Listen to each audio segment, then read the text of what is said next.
Hey guys, Gino here, and I'm pretty excited.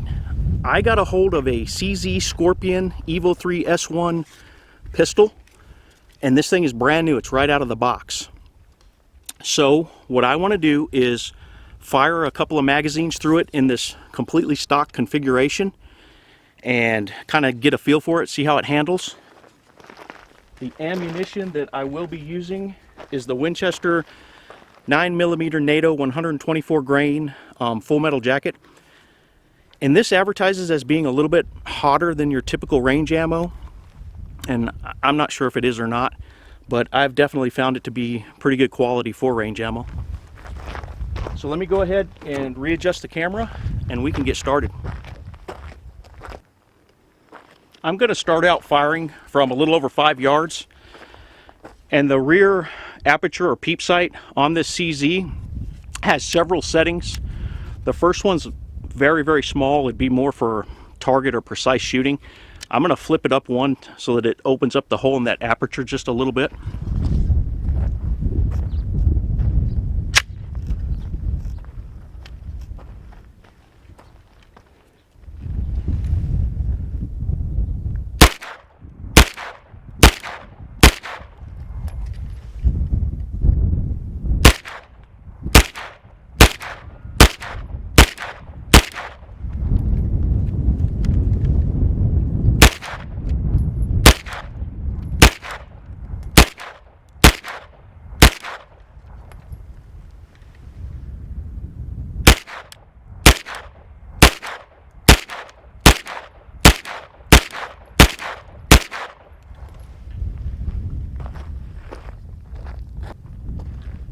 So this CZ came with 2 of the 10-round magazines, so I threw one of those in, and what I want to do now is try and adjust my grip a little bit and see if I can move my rounds a little bit up and to the right, since they're kind of, the bulk of them are a little bit low and left.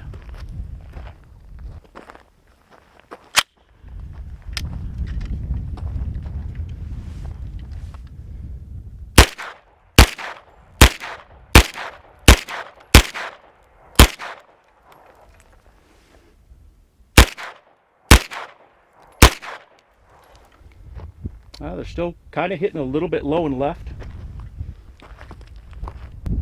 I went ahead and loaded the other 10-round magazine that came with the CZ.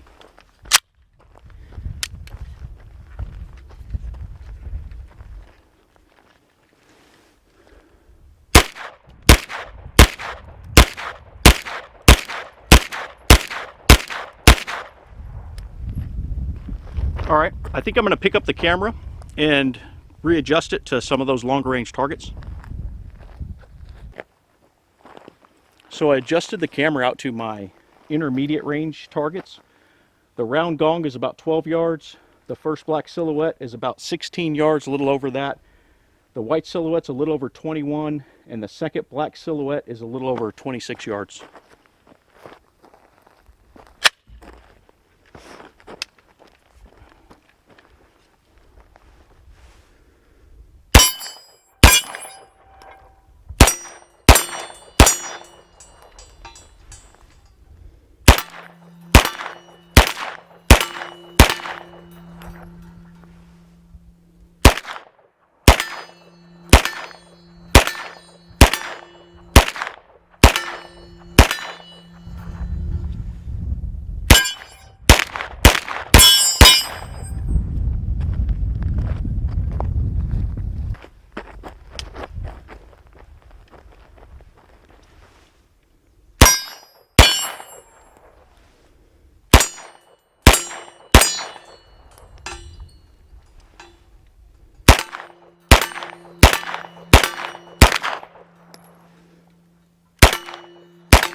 I think I'm going a little high.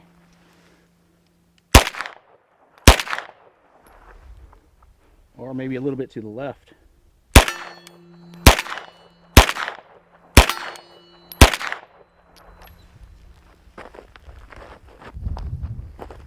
I went ahead and threw one of the 10-round magazines back in. I want to fire at that 26 yard again and kind of figure out where I'm hitting. I think it's just a little high and left.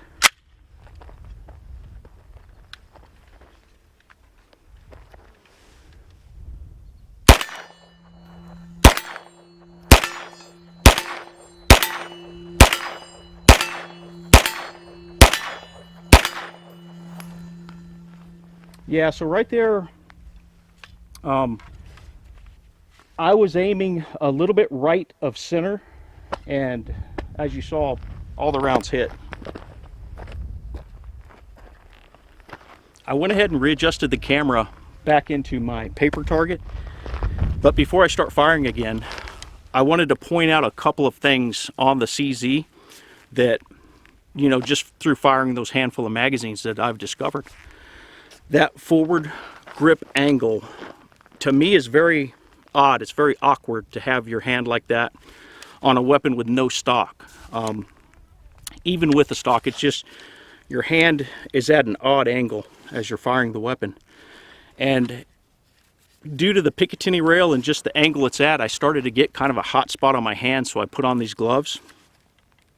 And not just for that reason, though. And the weapon is clear, but once you put the weapon on fire, this thing, as I'm firing, it's rubbing right against the knuckle of my trigger finger. The safety lever is just a little too big, a little too long. That's something I'm going to have to change out. Okay, and the last thing, I brought out my sling from my SP5K. It's the HK Bungee Sling. It has, you know, a little bit of flex to it. You want to have, you know, enough tension that you're pushing and you can feel the tension against the weapon, and that should help stabilize it just a little bit as you're firing.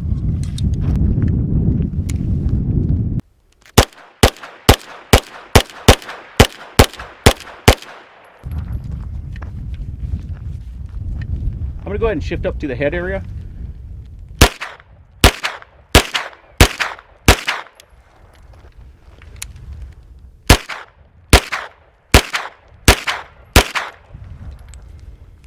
Back to the center.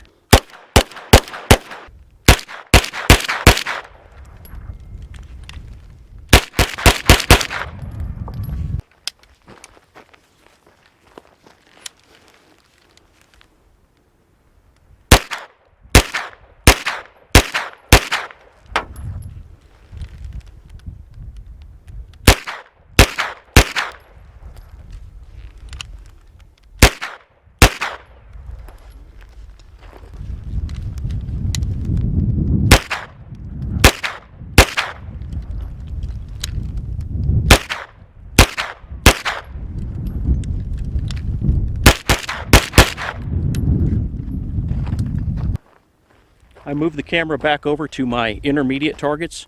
So let's see if I can do any better this time with the sling tension method.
That 26 yard is my nemesis today.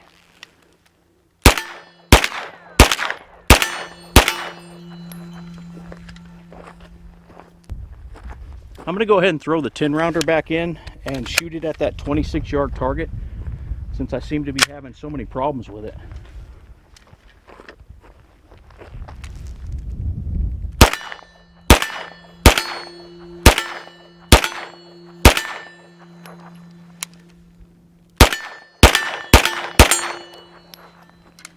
All right, that makes me feel a little better.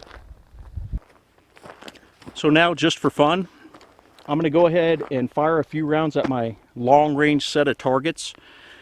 And so my first long range target is at a little over 41 yards. The second one is a little over 53 yards. I have one a little over 62. The one that's kind of leaning, looks like it might need some work, that one's a little over 77. And the last one out there is 104.5 yards. So I'm going to start out with the 41 yard target.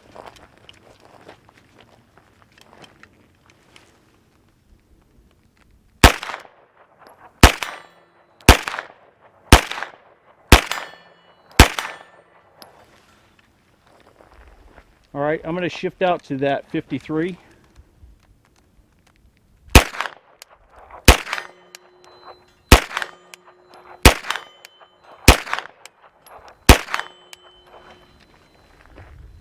All right, I'm going to try the 62 yard target.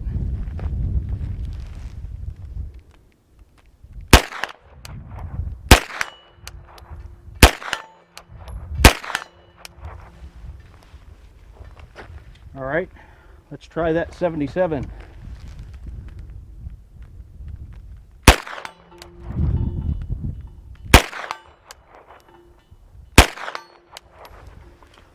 All right, I'm going to go ahead and throw in a fresh magazine, and then I'll shoot at that 104.5, see if I can hit it. Okay, I went ahead and topped off a magazine, and what I'm going to do is go ahead and zoom in on that target, 104.5 yards, so that you'll actually be able to see it if I hit it.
Now that I've gotten a pretty good feel for the weapon while completely stock and while using the sling tension method, which does add just a little more control, you could see that I still had a few misses, a few accuracy issues, especially at that 26 yard target and out at the 104.5 yard target. So I thought about what I could add to help make the weapon more controllable, more accurate, and more comfortable to fire. So the first thing I did is I did adjust the windage on the sight. I moved the rear sight 6 clicks to the right since the rounds were hitting a little bit to the left. Next, I had to fix the safety. The safety was just rubbing right against my trigger finger when I was firing the weapon. So I went with the Gearhead Works reverse safety, and it solved the issue. It reverses the lever so that it's up when it's on fire and down when it's on safe. It also gives you a tactile feel for your trigger finger so you know when it's on safe. Another thing that I really like about it is how easy it is to put the weapon on safe after firing. You just reach up with your trigger finger and pull it down. Next, I added a MAGPUL angled foregrip, and I went with the AFG2. It puts your non-firing hand in a much more comfortable position, and it helps to mitigate recoil and control the weapon so you can make faster and more accurate follow-up shots. Basically, it allows for more precise control while firing the weapon. Next, I didn't like the extreme angle on the pistol grip, so I took that off and I put on this MAGPUL MOE-EVO grip. It has a more natural grip angle, and it also has MAGPUL's proprietary texture, which feels really good. It locks your hand into the grip. So this new grip will also help to control the pistol while firing, and it definitely feels much more comfortable than the stock grip. Lastly, I added this SB Tactical pistol stabilizing brace. This does not increase the lethality of the pistol, as some people believe. An example of increasing the lethality would be using some hot plus P hollow point rounds instead of standard FMJ range ammo. What this brace actually does is it helps to stabilize the pistol and allows you to fire the weapon more accurately. It helps you to actually hit what you're aiming at. Is that a bad thing? So I moved the camera back over so that I could fire from around the 5.5 yard line. And I did leave up the original silhouette so that you can kind of see the pattern of where I was hitting prior to making all the modifications on the CZ. And to start things off, I'm going to throw in one of the 10 rounders.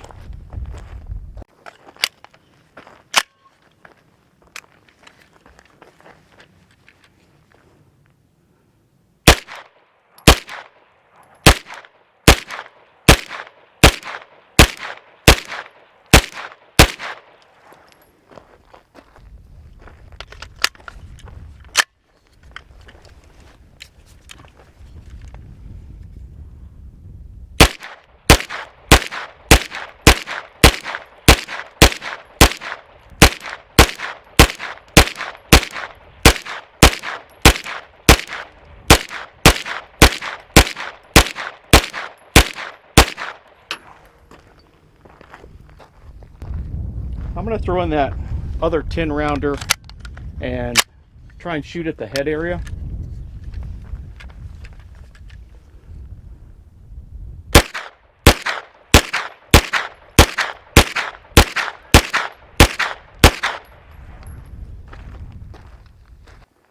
So I'm going to fire one more magazine here at the paper target, but I do like where those are hitting.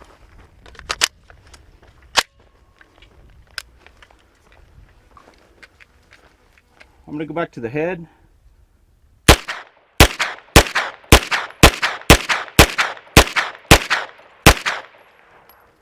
Now center mass.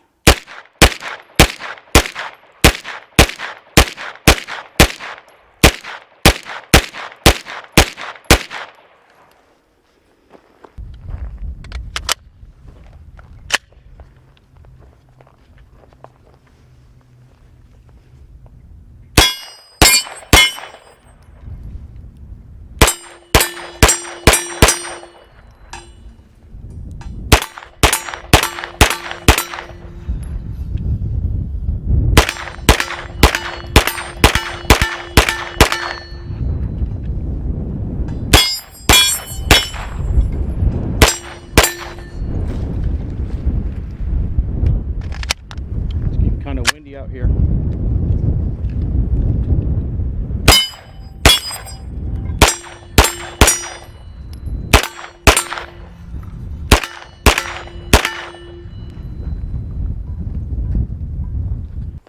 So I'm just going to fire one more 10 rounder at these intermediate targets before I attempt to go out to my long range targets.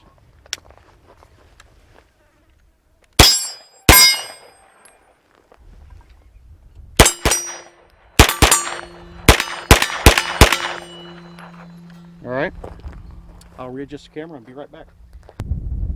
I readjusted the camera to focus in on those little bit longer range targets, and I'm going to start out firing at that 41 yard target.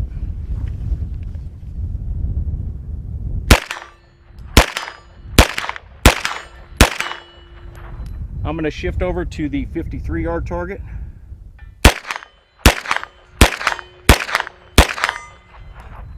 I'm going to see if I can hit that little white 10-inch gong.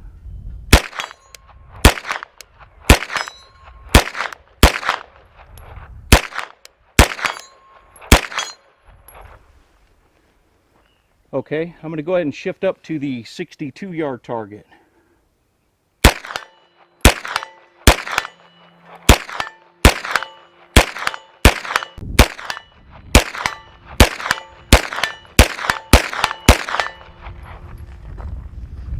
Okay, I'm going to shift over to that 77-yard target.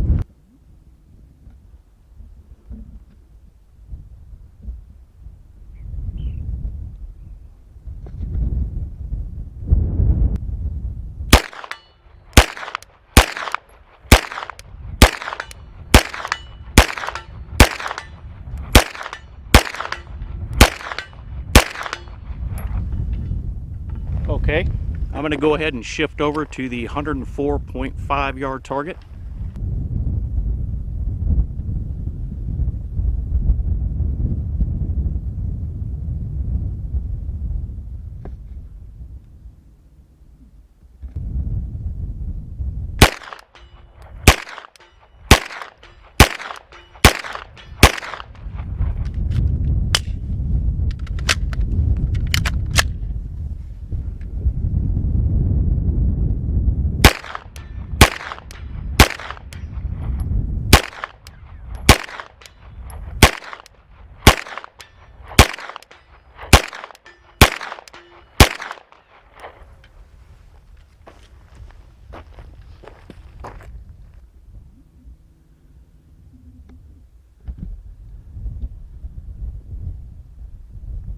Before shooting my last few magazines at the close and intermediate targets, I wanted to tell you that the accessories I added definitely helped to make firing the weapon much more controllable and comfortable. And I think you could see that the sight change and the combination of the accessories also helped me to shoot the weapon much more accurately. And I ask again, is that a bad thing? In May 2021, a lowlife named Farrakhan Muhammad is accused of firing a gun multiple times during a disagreement with his brother in Times Square. Muhammad, who had been arrested before on felony robbery and assault charges, so he was already a prohibited possessor and was breaking multiple laws just by having a gun. But he is accused of opening fire in the busy tourist area during an argument with his brother. The hail of gunfire struck 3 innocent bystanders, a 43-year-old woman from New Jersey who was struck in the foot, a 23-year-old tourist from Rhode Island who was hit in the leg. She had come to New York to see the Statue of Liberty, but it was closed, so she went to Times Square instead. And a 4-year-old girl who was toy shopping with her parents was also struck in the leg. None of the victims knew each other. Muhammad's brother told the police that his sibling had actually been aiming for him at the time. Innocent bystanders are shot by the hundreds, maybe even thousands every year. You see news stories about it every week now. It's become normal. When caught, the shooters typically tell the police that they meant to shoot person A, and they're really sorry because they didn't actually mean to shoot persons B, C, and D. Here are just a few of the headlines from the last couple of months. Mass shootings in 3 states leave 2 dead and 30 wounded. From Chicago, shooting, 9 injured, 1 dead. From Cincinnati shooting leaves children 6 and 8 in critical condition, 2 others wounded. In Savannah, Georgia, police officials said 1 man was killed and 7 others, including 2 children, were wounded. The wounded children were 18 months old and 13 years old. The odds are that all of these shooters weren't intentionally shooting at most of the people that were actually hit. They were shooting at a rival gang member or someone else that they perceived as disrespecting them, and they missed. These thugs can't aim. And you can argue whether that's a good or a bad thing, but it's definitely bad when hundreds of innocent people every year, unintended targets, innocent bystanders, children, are hit by stray bullets, and many of them do wind up dying. Maybe we should mandate that all pistols have a brace. What if these violent criminals actually started hitting who they are shooting at, i.e. rival gang members, or their own brother in the case of Farrakhan Muhammad? If they were more accurate when firing their already illegal guns, committing already illegal murder, maybe, just maybe, more bad guys would be in the dirt where they belong and more innocent bystanders would be above ground living their lives. What if having a pistol brace saved just one innocent life? Truthfully, most of these shootings involve small handguns that aren't even capable of using a pistol brace. But having a pistol brace on a pistol that's capable of using a brace will help to increase accuracy while firing. And again, I don't think that's a bad thing. Over the last few weeks, while watching the seemingly countless news reports on shootings, it's not the level of gun violence that I find disturbing. It's the level of criminality, the lack of civility, the blatant disregard for human life. Have you seen the recent video of an alleged gang member trying to shoot another rival gang member next to two kids in the Bronx? If not, you should do a quick search and watch it. So, a 10-year-old girl and her 5-year-old brother were walking to the store to buy some candy when they get knocked down from behind and tangled up with a person who's running away from apparently a rival gang member. And with all three on the ground kind of tangled up, the gunman runs up and continues firing, trying to shoot the thug who's on the ground right next to the children. It's hard to watch. The girl tries to protect her little brother as multiple shots are being fired right next to them from point blank range. The news says the gunman fired 12 rounds. 12 rounds, and the gang member on the ground was only hit 3 times, once in each leg and once in the back. And take a look at the video. The shooter couldn't care less that he was shooting within inches of those kids. This is a direct example of the level of criminality, the lack of civility, the blatant disregard for human life to include the lives of children. And I have to tell you, it's nothing short of a miracle that he didn't kill those kids. So, naming it gun violence makes the uneducated sheep think it's the gun's fault. The guns are the problem. Guns are inanimate objects. They're not alive, the same as a rock, a baseball bat, a knife, or a car. So when a drunk driver plows into and kills an innocent family, do we blame the car? Do lawmakers demand that Ford or GM be sued? No. Cars don't drive drunk. People do. The only time that it seems like they don't blame the gun is when a police officer shoots someone. Then it's the actual individual, it's the person, it's the bad policeman who shot or killed someone, not the gun. Guns are not the problem. Criminals that have no understanding of living in a civil society and no respect for human life are the problem.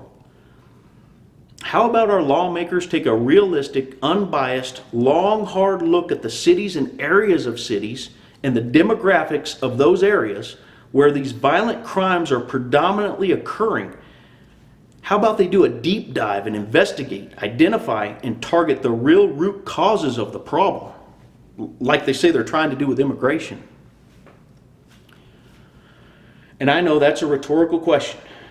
Rather than face the hard truth of why this unspeakable violence is happening, they'll stick to saying it's the gun's fault.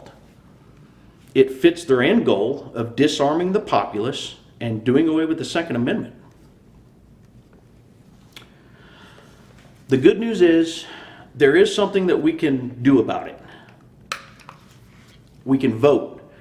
We can vote for local, state, and federal leaders, elected officials that support the Constitution and the Bill of Rights, and vote out anyone that doesn't support law and order. Right now, you can also submit a response to the open ATF letter on banning pistol braces. And I know some of you may not care about pistol braces because you don't use them, you've never used one. Well, if you let them get away with banning a pistol brace today, tomorrow they might ban something that you do like or you do use. If you give them an inch, they'll take a mile. They'll run with it. So if you choose to submit a response, I'll try and put a link in the description box below, but if it doesn't work for me for some reason, all you have to do is a quick search. But right now I'm going to get off my soapbox, and I want to go back out to the range, and what I want to do is fire a few more magazines at the close and intermediate targets and see if I can speed it up a little bit and still keep all my rounds on target.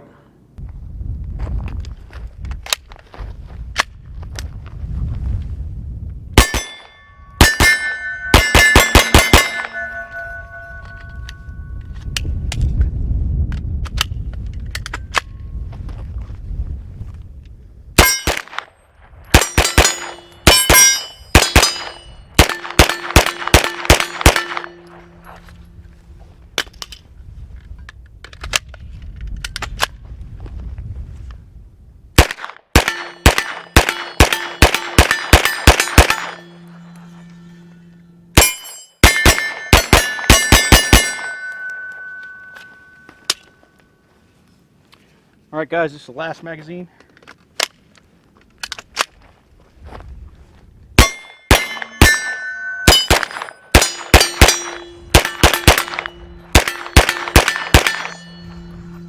I'm gonna go up to that 41.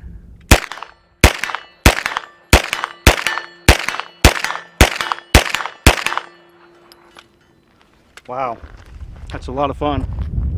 Without the added accessories, I couldn't have stayed as accurate firing those 4 magazines at that speed while transitioning between targets. And unfortunately, I did have a couple of misses. It wasn't perfect, but overall, I think that this video as a whole gives a good demonstration of how the right accessories can help you to fire a weapon more accurately. And before I forget, I did want to mention that I fired around 600 rounds today without a single malfunction of any type. The Scorpion functioned perfectly. And the pistol stabilizing brace probably added the biggest benefit to shooting the weapon more accurately. But accuracy is a good thing. Every responsible gun owner, target shooters, hunters, military, law enforcement officers, all of them should want and strive for good accuracy. All a pistol stabilizing brace does is to aid in shooting a weapon more accurately. If the ATF doesn't agree that you should be able to fire a weapon accurately, next on their ban list should be optics, red dots, scopes. Optics are accessories that you can purchase to help you fire a weapon more accurately. So by the ATF's logic, shouldn't they also be banned? And this is what I meant, you know, when I said if they get away with banning these today, you know, even though some of you don't care about it, don't use them, but if they get away with banning these today, they might come after something that you do like or you do use tomorrow. Okay guys, I know this video went a little long, and thanks to those who actually watched the whole thing. Stay safe out there, and I will see you next time.